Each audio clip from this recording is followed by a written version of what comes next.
for the love of the sport. Ain't that right? We the real McCoys from the AFC North. We in it for the love of the sport. We the real McCoys running the full court. We in it for the love of the sport. We the real McCoys from the AFC North. We in it for the love of the sport. We the real McCoys running the full court. We in it for the love of the sport. Ain't that right? We the real McCoys from the AFC North. We in it for the love of the sport. We the real McCoys running the full court. We in it for the love of the sport. We the real McCoys from the AFC North. We in it for the love of the sport. We the real McCoys running the full court. We in it for the love of the sport. Ain't that right? We the real McCoys from the AFC North. Good evening, what's up and what's good? And welcome to All About Sports 216 with me, Keith Allen, on your Thursday evening. There we go. On your Thursday evening. Here today, I'm doing it all by myself today. My man Ed in Columbus wasn't able to be on today, but it's all good in the wood. And hey, I got a special show for you all. Because as you all know, for all you baseball lovers out there, today is actually the official opening day. Now, last week, opening day, baseball season actually started last week when the Dodgers and the Padres was playing in Korea. But today is when everybody else takes their turn and starts their 2024 baseball season. I'll have my predictions as far as how teams will finish in their respective divisions. The 6 divisions, be patient with me. That's all I got to say. Be patient with me. Also, plus, I'll go on to basketball. Well, I'll probably do basketball first and I'll get to the MLB second. But basketball, is it the end of the line for Cleveland Cavaliers coach J.B. Bickerstaff, especially after a 30-something point blowout on the road against the Miami Heat? Then, last night, a very disappointing loss to the Charlotte Hornets, especially when it's getting close to the playoffs. Also, I'll talk a little bit about the NCAA Sweet 16 brackets in the men and the ladies. The matchups for the men tonight, that'll be starting within an hour at 7 o'clock. And the ladies, whose Sweet 16 starts tomorrow. We'll be talking about that, and plus whatever you want to talk about. But first things first, let me go to my captions here. The chat lines are open. Feel free to holler at me. If you just want to speak, just speak. Say what's up to me or whatever. Or if you got an opinion or a take or a particular subject I'm talking about, feel free to do so. Also, let me go down here. I done missed something. There will be no foreplay role play tonight since I'm by myself. Also, subscribe to the AllenVisMedia 2 YouTube channel for those of you watching. Subscribe to the AllenVisMedia 2 YouTube channel. Subscribe to that, but the chat lines is open. Feel free to holler at me. And first, and also I'm going to hit this scrolling. All About Sports comes on live every Thursday at 6 p.m. Every Thursday at 6 p.m. And subscribe to the AllenVisMedia 2 YouTube channel. Like, share, subscribe. Hey. And holler at me. Give me some comments and everything. Because I'm going to be on here for an hour and I ain't going nowhere and stuff. But the first thing I wanted to talk about is the Cleveland Indians. They are struggling. They are struggling. They're in trouble. They done lost 4 of the last 5. Last 3 on the road. Cavs got blew out by the Miami Heat this past Sunday by about 30 something points. Then last night, to add worse to worse, they lose a very important game in a home and home series to the Charlotte Hornets, 118 to 111, in which a game the Cavs played very uninspired. Very uninspired. And which leads me to ask you all is this the end of the line for JB Bickerstaff, as far as being the coach of the Cleveland Cavaliers? Because I have some interesting takes about this. And I'm just going to say this. Um, I think right now it seems to me that JB can no longer reach this team. No longer reach this team. It seems like the player development isn't going anywhere, where Evan Mobley still looks like the Evan Mobley in his rookie year. And right now, Evan Mobley is in his 3rd year. And truthfully, I really hate to be critical of Evan Mobley because he does everything else but except really score at a high level. And I think a lot of the problems with the Cavs is you can't have 2 non-shooting big men in the starting lineup at the same time. The Evan Mobley hasn't developed, and Darius Garland. Oh my goodness, Darius Garland. I don't know what happened to this young man. Darius Garland, ever since his All-Star campaign in 21-22, he has regressed.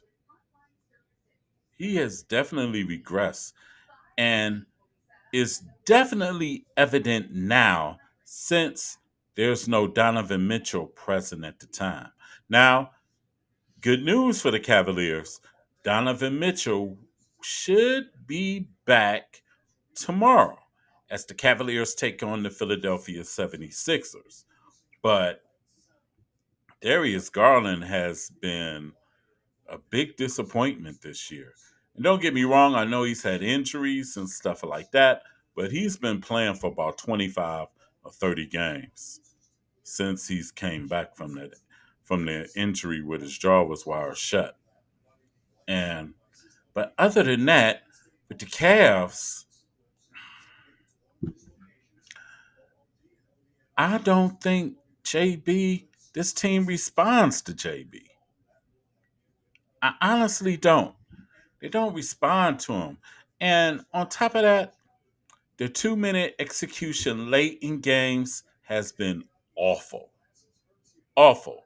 In a game that was anybody's game last night against Charlotte, which really shouldn't have been anybody's game, this should have been a game the Cavs should have just won. Period. And it's been too much of that this season. Of times when the Cavs have opponents that you would think they should beat. Like going back like to Philadelphia, no Joel Embiid, you'll think the Cavs should beat this team. 2 times, Philadelphia comes out on top. The New York Knicks, this team had 4 starters out. And for some reason, the Cavs couldn't pull through. Atlanta Hawks, the Cavs have left plenty of meat on the table for this season, in which they actually really, if they'd have took advantage of the games that they should have won, this team probably be in second place behind the Boston Celtics. But instead, this team is free falling. They were one time a strong second in the East, and now they have dropped to a shaky fourth in the East, a half game behind the New York Knicks. but only a game and a half ahead of the Orlando Magic. And honestly, I don't know what the Cavs are going to do because you got to think about this. After the Cavs play Philadelphia, which will not be an easy game because Philadelphia is playing for playoff position as well, the Cavs got to go out west. And they got to go out, take on Utah. Utah's not playing for nothing, really a lottery pick.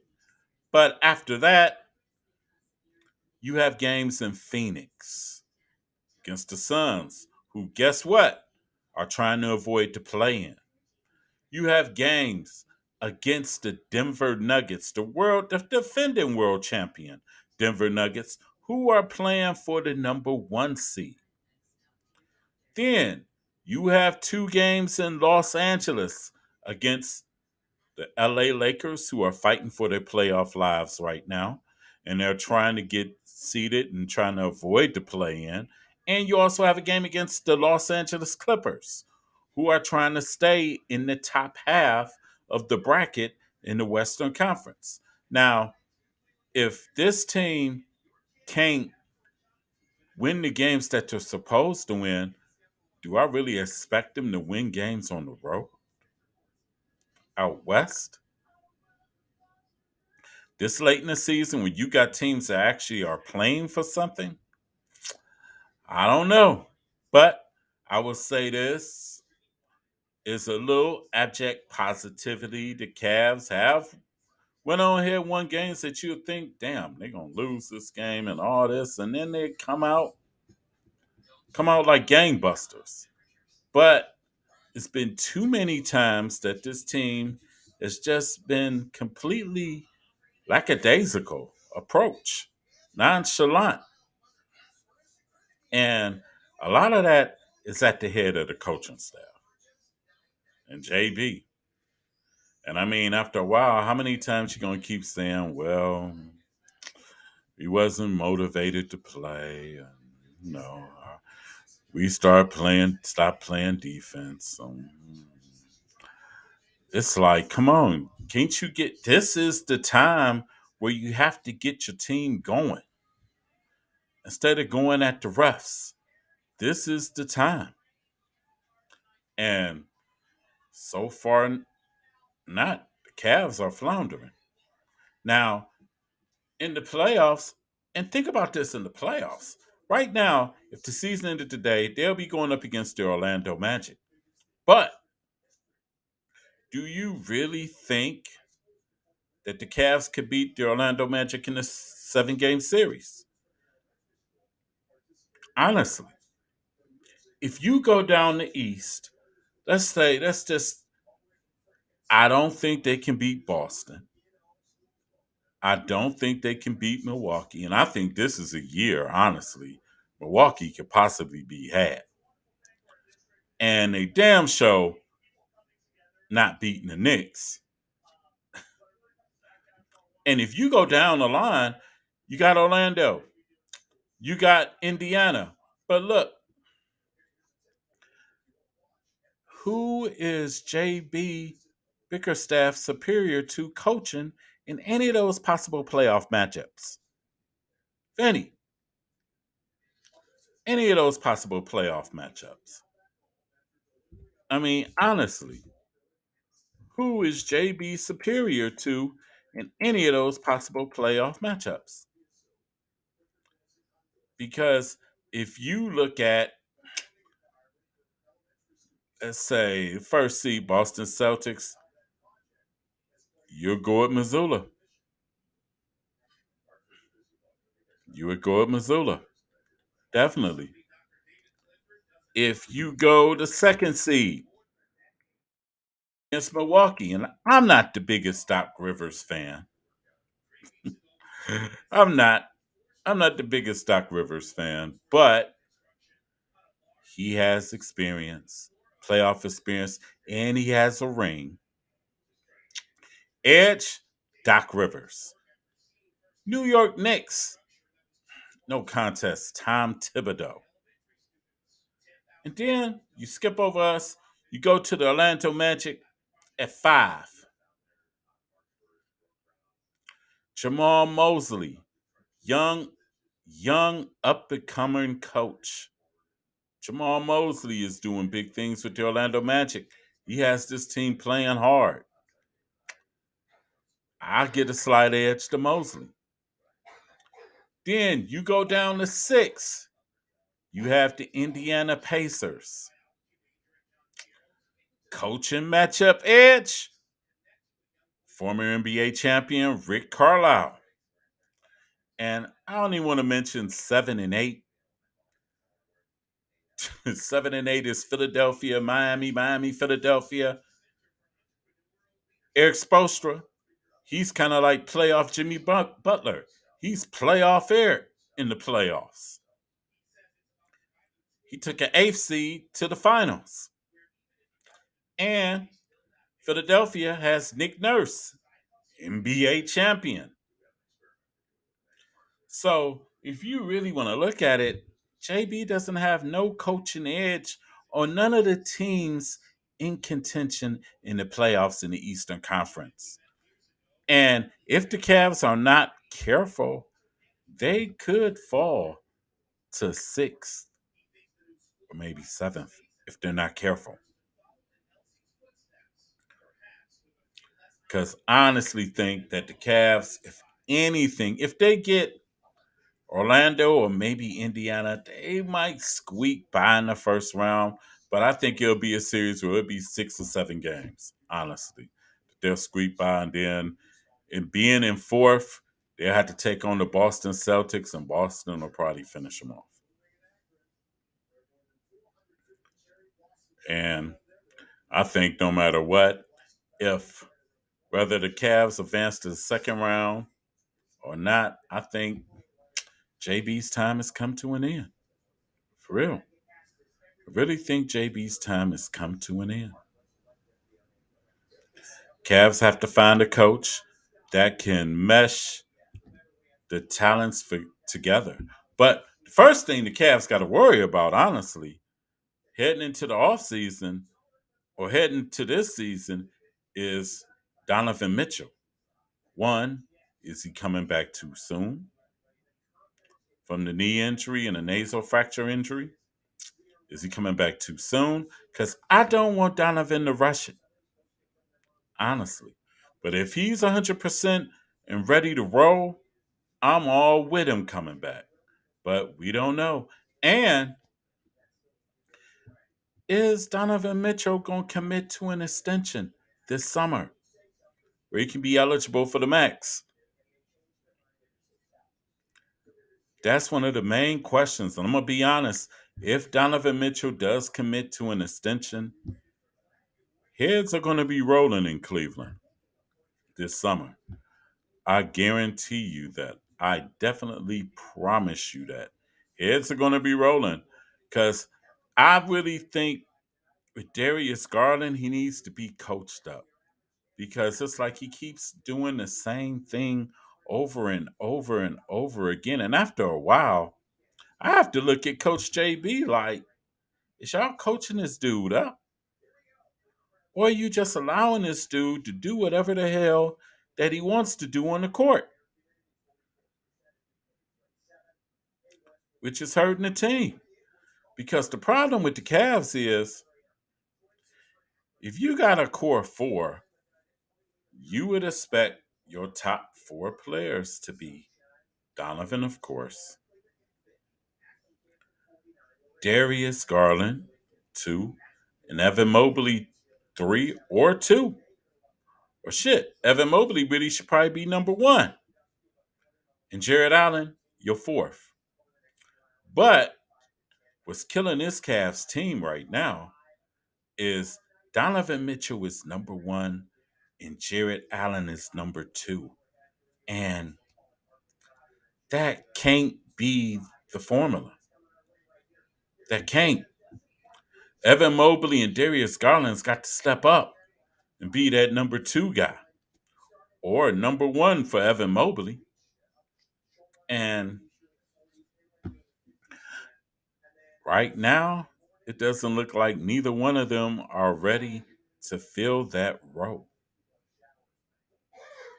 Thus, therefore, I'll just say this. I expect the Cavs to make the postseason, but I don't expect them to stay long in the postseason.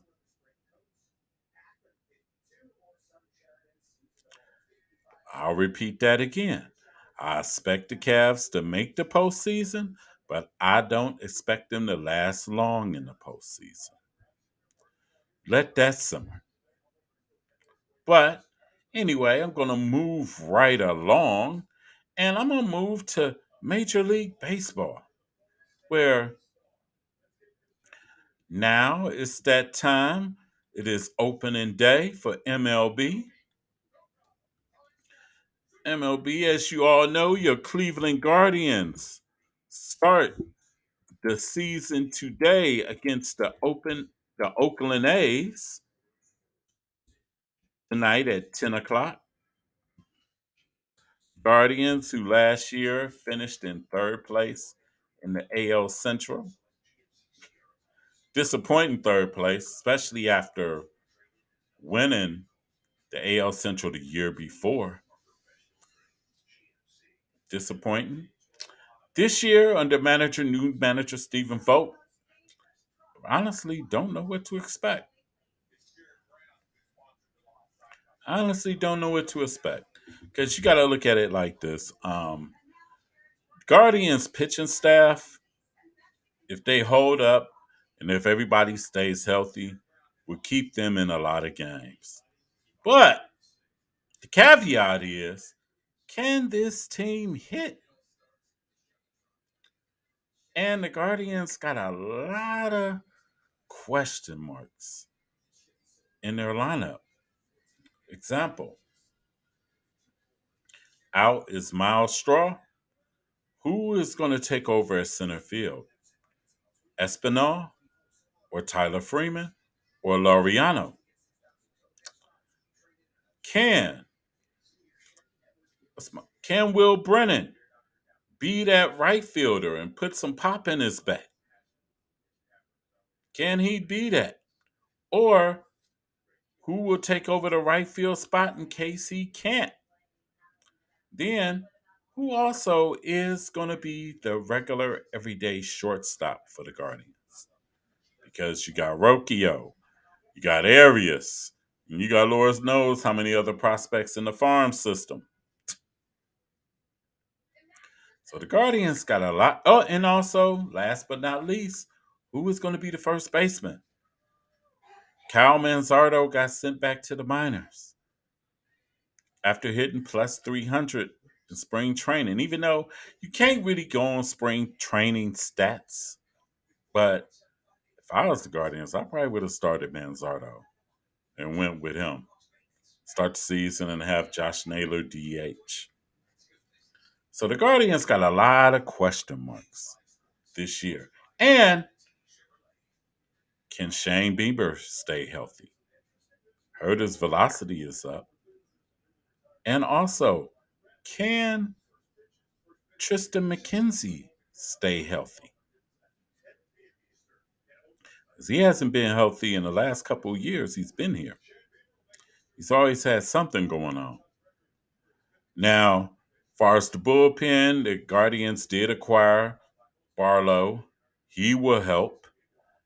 But after that, you got Clase, who I think will rebound and have a solid year this year. Last year, he had a topsy-turvy year.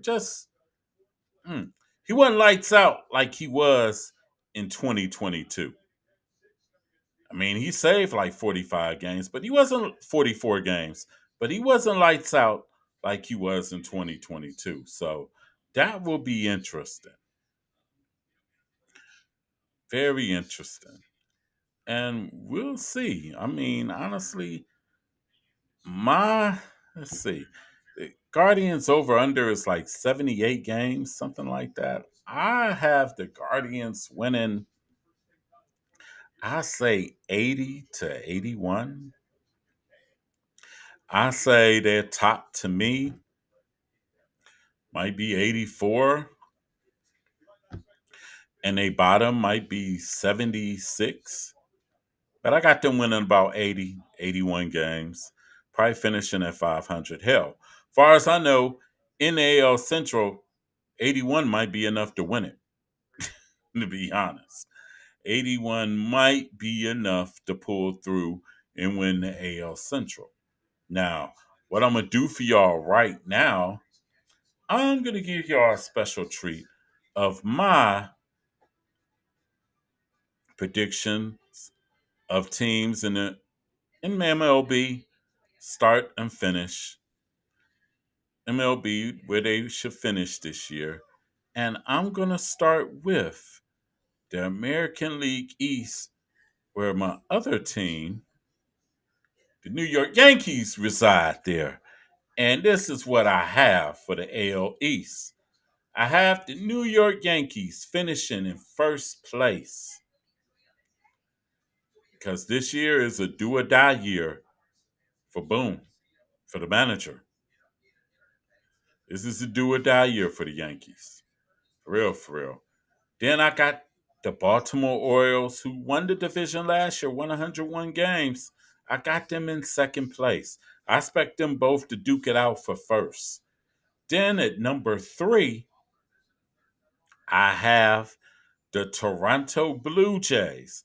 Now, the Blue Jays are interesting. They got plenty of offense, but the pitching leaves a lot to be desired. But I got the Toronto Blue Jays in third. In fourth, I got the Tampa Bay Rays. Just found out, got word that their shortstop Wander Franco is on administrative leave till June 1st.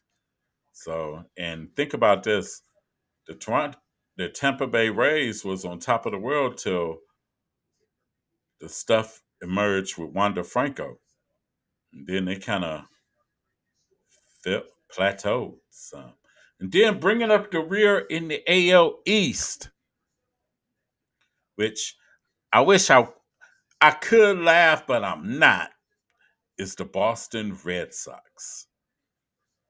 Man, how have the mighty have fallen. They used to be a team that used to spend money. Now they don't want to spend no money. I don't get it and I don't understand it.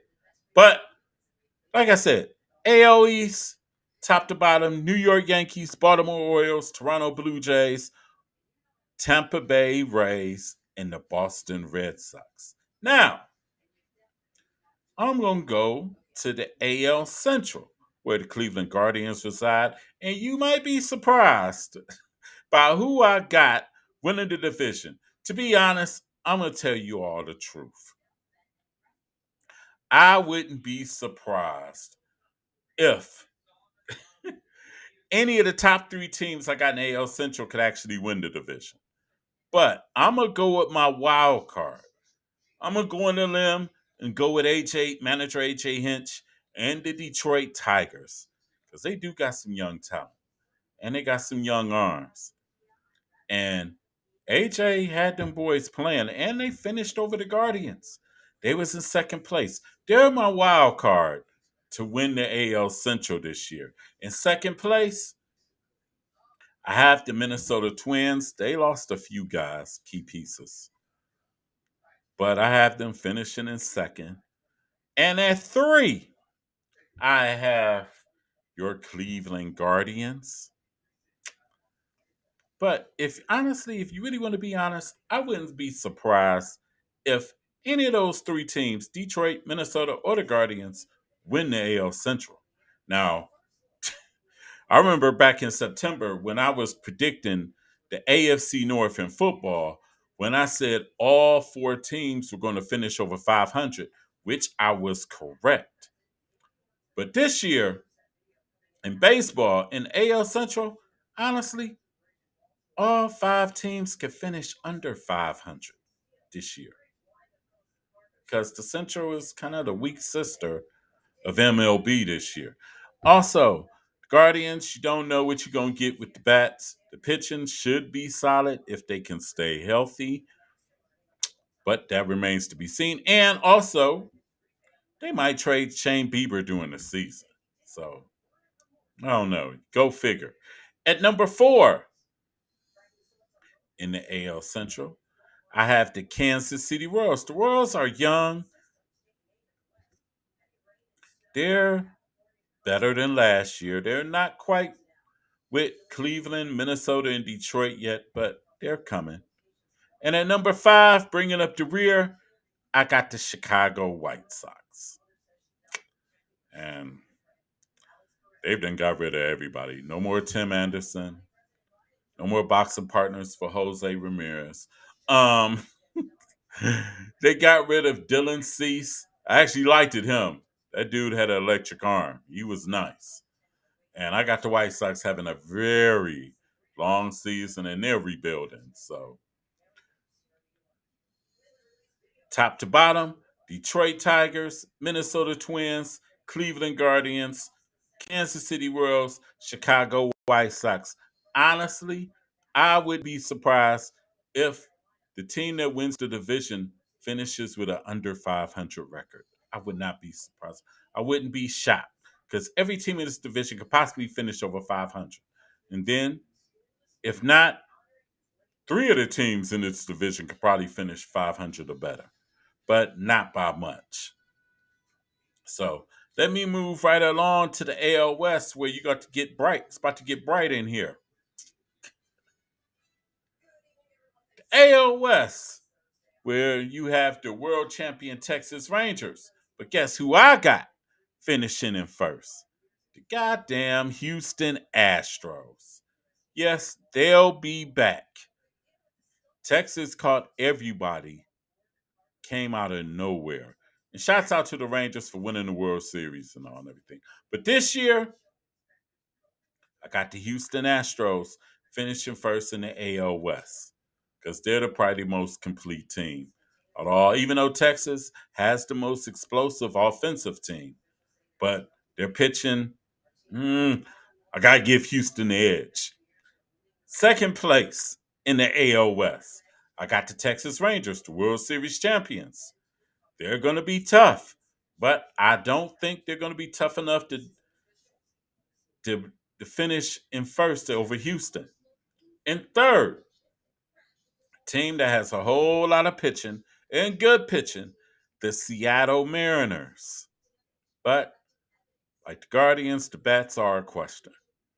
And in fourth, and I don't know, Los Angeles Angels of Anaheim, they need to take Mike Trout out of his misery and trade him to a contender. And number 5, bringing up the rear, the lame duck franchise in Oakland, who are scheduled and bound to move in Las Vegas sooner or later, the Oakland A's. They'll finish in last. Who the Guardians open up against? Yankees. Y'all know I'm a Yankees fan, but the Yankees open up against Houston today, which probably will be a preview of the AL championship in October. And the Yankees are coming through this time, damn it. They better, because, hey, Boone has done way less with more. That's all I'm going to say. But I'm going to move on to the National League. Now, let's see. I'm going to go to the National League East, where I have the Atlanta Braves finishing first. What's not to like about the Braves? I'm going to be honest. You got Ronald Acuna. You got Olsen at first base. Man, they got like an all-star squad.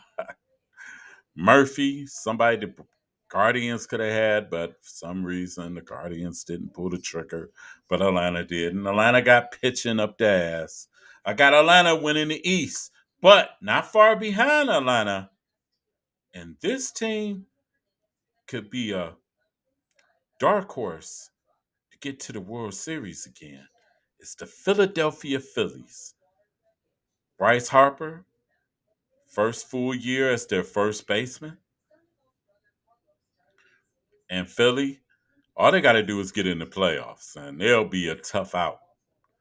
Third, which was in one of my most disappointing teams in the not in the American League, in the National League and in baseball, because I did a countdown last year about my top 6 disappointments in baseball.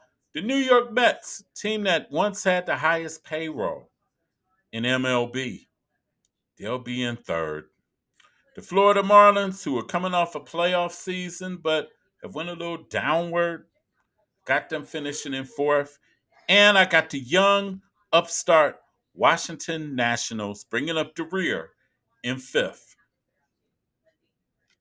They'll be a team of the future. Now, let me go here. Let's navigate to the NL Central. Now, this was a division that was kind of hard for me to navigate. And I'm going to go with the Chicago Cubs. They re-signed Cody Bellinger. And that's huge. It's crazy because Guardians should have signed Cody Bellinger. Damn. Even if it's just for 1 year. Damn.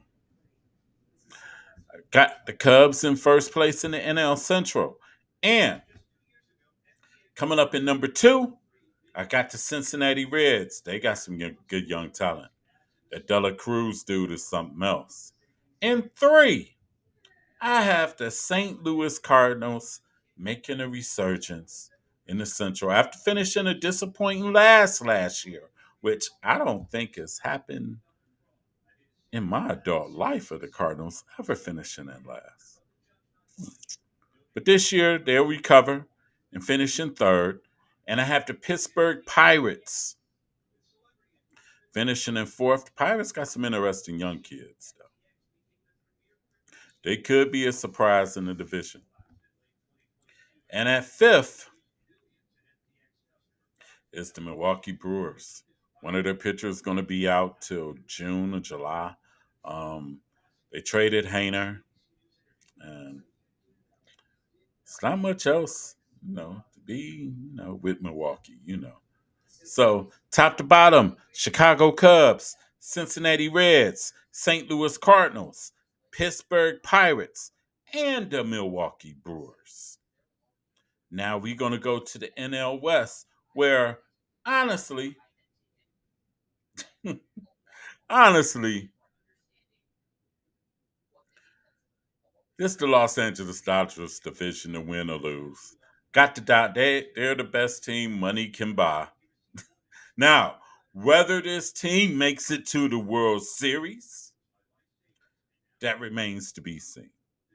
But I got the Dodgers finishing in first in the NL West. And then I got the San Francisco Giants, who made some key on the low signings. I got the Giants finishing in second. It seemed like the Giants every other year be up, a little down, up, a little down. But I got the Giants finishing in second. Then I got the young upstart Arizona Diamondbacks, who went to the World Series last year against the Texas Rangers.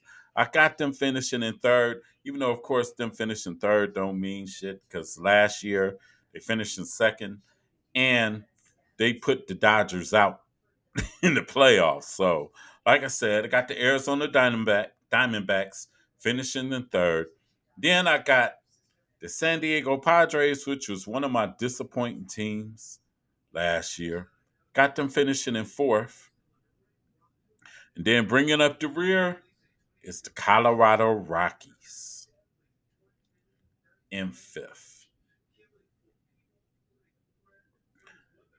Like I said, top to bottom, LA Dodgers, San Francisco Giants, Arizona Diamondbacks, San Diego Padres, and the Colorado Rockies. And like I said, far as let me get my thing back, my overlay back. Let me see what. Okay, far as the playoffs is concerned, in the AL, because 7 teams go now, I got the Yankees, Baltimore, and I would say Toronto in the East going to the playoffs. Whoever wins the AL Central probably be Detroit. going out to Central. Even though I wouldn't be surprised if Detroit wins, Minnesota wins, or Cleveland wins. And then in the AL West, I got Texas, Houston, and Seattle coming out the West. Now, I want World Series, I ain't going to even go that far. But in the National League, I have the Los Angeles Dodgers and the San Francisco Giants making the playoffs, along with the Arizona Diamondbacks making the playoffs in the West. And I got Cincinnati and I got the Chicago Cubs in the Central, along with Atlanta and the Philadelphia Phillies. And that should be interesting in the NL. Then everything else leaves to chance, but I wish the Guardians and the Yankees a good competitive season and hopefully minimize the injuries or whatnot, because the Yankees was devastated by injuries last year. And the Guardians was devastated by injuries as well, especially to the pitching staff and whatnot. But moving right along, it is NCAA tournament time, and both the men's and the ladies are in the Sweet 16 phase. As you all know, the women's Final Four will be here in Cleveland next weekend. So I'm going to go with the ladies first. Now, I don't have no thing for this, but here's the matchups for tomorrow for the ladies. Here's the matchups. Let's see.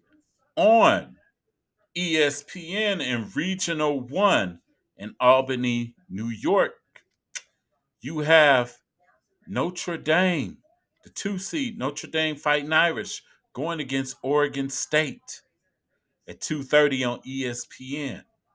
Then after that, you have South Carolina, the number one ranked team in the country, going up against a tough and game Indiana girls team. Indiana girls team that they can beat you if you get caught slipping, because they beat Caitlin Clark and the Iowa Hawkeyes early in the season, during the regular season in the Big Ten. Then on Friday, later on that Friday, we also have Regional 3 in Portland. You have the Stanford Cardinals, Lady Cardinals, going up against NC State, a 2 versus 3 matchup in the West in Portland. Then you also have Texas going up against Gonzaga. That's going to be a good game, too. Texas is the number 1 seed. Number 1 seed in the, wait a minute, see. Yeah, number 1 seed and everything. They're number 1 seed out west and everything. So, no, they're not a number 1 seed. USC is number 1 seed out west. But it's crazy. But that's the matchups for Friday. Then Saturday, in Regional 2 in Albany, New York, you got number 2 UCLA Bruins going up. This will probably be the game of the day. UCLA Bruins going up against the LSU Lady Tigers at 1 o'clock on March 30th on ABC.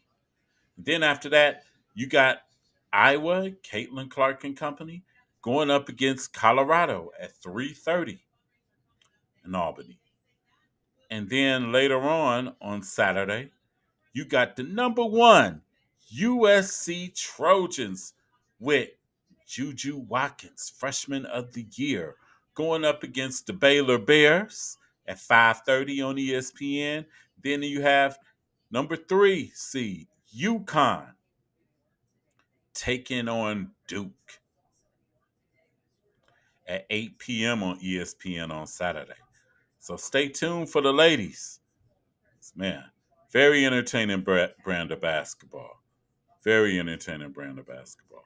Now, I'm going to go to the Sweet 16 of the men's, because the men's start tonight, Sweet 16. And tonight, we have in the West Regional, You have the number 6 seed Clemson Tigers going up against the Arizona Wildcats, number 2 Arizona Wildcats. Clemson against Arizona should be an interesting matchup. I haven't kept up much with Clemson. I haven't really watched too much Arizona. I actually watch more women's basketball than I watch men. Then also and that's at 7:09 today, which is coming on in about 20 minutes. Then at 7:39, you have San Diego State in a rematch with UConn. Number 1 versus number 5 in the East Regional at 7:39. Then later in the evening, you have Alabama, the number 4 seed, going up against North Carolina, the number 1 seed, North Carolina Tar Heels. And then my dark horse team, far as the men, to get to the Final Four in the East Regional is Illinois against Iowa State. That's going to be an interesting game because Illinois is tough. They are tough. Those are the games for today. Now let me see more games. Let me see. Click here. See more games. Oh, there we go. Right there. Now tomorrow. At 7:09 in the South Regional, you have the North Carolina State going up against Marquette, the 11 versus 2 seed in the Sweet 16 in the South Regional at 7:09 p.m. on Good Friday. Then also a few minutes later, you got number 1 Purdue with Zach Edey going up against number 5 Gonzaga in the Midwest Regional. Then later on that evening, you have number 4 Duke going up against the number 1 seed Houston in the South Regional. And I think this should be a good game too. Number 3 Creighton going up against number 2 Tennessee in the Midwest Regional. So this whole weekend is going to be some interesting basketball on both the men's and ladies in the NCAA tournament. Oh wow, I gotta take that down. Take that caption down. I'm going about Major League Opening Day. Wow. Imagine that. But it should be some interesting basketball in the NCAA tournament. I suggest you all watch and enjoy. For real, for real. Moving right along, as I can say, I don't really have no prognostications on the games. Because this is really the time I start watching. I didn't really watch none of the men's games or the women's games. But I do have a thing or two to say as far as the women. I think the tournament with the women's games, all their games should be neutral sites. All of them should be neutral sites. Because the one game, Iowa against West Virginia, Iowa got like 30 free throws. West Virginia only got 5. An NCAA tournament game? I don't know. But I think all the women's games should be all neutral site games going forward. And I also think that the men, when are the NCAA men going to go to the quarters? Going to go to the 4 10-minute quarters like the ladies do? I don't understand that. And when will the men be able to advance the ball after timeouts like the ladies do? That's something that's got to change. That's all I got to say. That's something that's got to change. But moving right along, Deshaun Watson started throwing last week for the Browns. He's progressing. And next couple of months, we'll receive word whether Nick Chubb may be able to start the season in the next couple months. Fingers is crossed right there. Fingers is crossed. Because real quick, I'm gonna give you my prognosis of all 4 teams in the AFC North for free agency. whatnot so far off season so far. I have to say the team that gets the best grade, and it begrudges me to say this, and damn it, I know my son gonna be like, I told you. I have to give it to the Pittsburgh Steelers. You get Russell Wilson on the cheap, and you trade and get Justin Fields for a 6th-round pick. So your quarterback room is 5 times better than last year's quarterback room. Then on top of that, you get another corner. I forgot my guy's name. That's the corner that's going to be there with Joey Porter Jr. Got a corner. Then the biggest heist was when you lured Patrick Queen from the hated Baltimore Ravens to the Pittsburgh Steelers. So now you got to deal with Watt, Highsmith, and Queen. Whew, it's going to be a tough one. And then, just yesterday, they also acquired Cordero Patterson in lieu of the new kickoff rules. And he's a record setting kick returner as well. So Pittsburgh has improved tenfold. And think about this, they improved tenfold, and they finished 10-7 last year with no quarterback play at all. And all Russell Wilson and them got to do is a little bit. And Pittsburgh could easily be 12-5, 13-4, and possibly win the AFC North. For real. Because the defense always travels some plays. Now, my second team that made good moves in the offseason is the Cleveland Browns. The Browns re-signed the majority of their free agents on the defensive side, Zadarius Smith, Mo Hurst. Oh my God, I forgot my other guy name, Shelby Brown. And they got a linebacker who should be healthy this year. And I don't know the linebacker's name. I gotta look here. Gotta go to my cheat sheet. Let's see. Browns.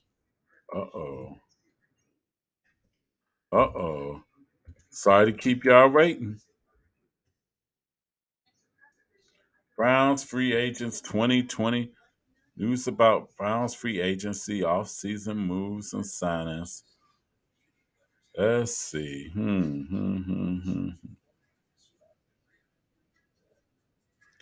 Okay. Jordan Hicks is a linebacker. You got Zadarius Smith back. Let's see. Oh, no, I done did too much. Uh-oh. Smith, no more Jordan. You got Devin Bush also as a linebacker. He'll be a depth piece. You also signed Naheem Hines, who will help in special teams. Then you signed Dante Foreman. He will be huge in the running game in case Nick Chubb isn't ready to go. Then the Browns also signed 2 quarterbacks, Jameis Winston and Tyler Huntley,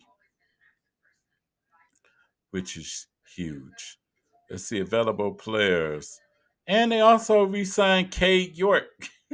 Believe it or not, they signed Cade York as a depth piece because I can't be mad at him at that because last year kicker last year, Dustin Hopkins, got hurt.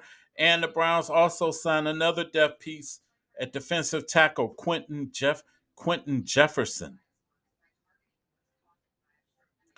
So the Browns did pretty well for themselves. To be honest, they did pretty well for themselves. Darius Smith, okay. Tyler Huntley at QB, along with Jameis Winston, giving Deshaun all the support he needs. Now, third I have to go with the Baltimore Ravens. Baltimore Ravens did sign Derrick Henry. Let's see. Baltimore Ravens did sign. Let's see. Baltimore Ravens.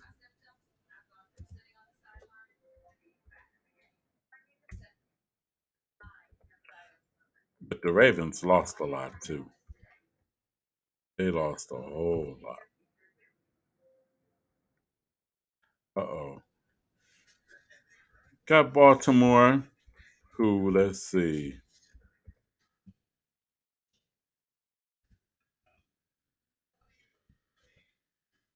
The Ravens lost a lot too this year. They lost a lot. Current contract, salaries by year, 2024 free agents. Let's see. Baltimore Ravens signed. They just lost. They lost Patrick Queen. They lost Jadavian Clowney. But they did sign Derrick Henry. And they did sign Geno Stone. Well, they lost Geno Stone too, matter of fact. And they lost like three linemen off the offensive line. They lost Kevin Zeitler. That's going to be huge. They lost Tyler Huntley. Um, they lost a lot. And also they lost Odell. Well, Odell Beckham is probably going to sign with Miami. And Van Noy, I think he's unsigned. Van Noy, Baltimore has lost a lot. And like I said, you did get Derrick Henry, but who is he going to run behind on the line? And who is Derrick Henry going to run behind on the line? So that's going to be questioning. In Cincinnati, they made a few signings, but they did get an offensive lineman. I will say that. They did get an offensive lineman on Cincinnati. Their main thing is, just like the Browns, their hopes depend on if Joe Burrow can come back and be healthy. Just like the Browns, it depends on if Deshaun can be healthy and perform at that high level that he once did. And Cincinnati also got a problem with T. Higgins as well, because he asked for a trade. And Cincinnati doesn't seem like they're interested in doing a long-term deal with T. Higgins. So, not to be seen in in the North. Oh my God. The AFC North. Like I said, Pittsburgh gets the A. Cleveland Browns get a B. Baltimore gets a C. And Cincinnati gets a C. As far as I'm concerned, in the grades and stuff like that. But Pittsburgh improved tenfold. And think about it, they improved from 10-7. 10-17, man. Makes me sick saying that. It actually really makes me sick saying that. My son will probably be like, I told you. Come on to the dark side. No, hell no. Hell no. But anyway, everybody, I'm about to get up off of here. Like I said, please feel free to like, share, subscribe to the AllenViz YouTube channel and share the video. Like the video and share the video. Share it to a friend, because you tell two friends and they tell two friends and they tell two friends and everything can blow up.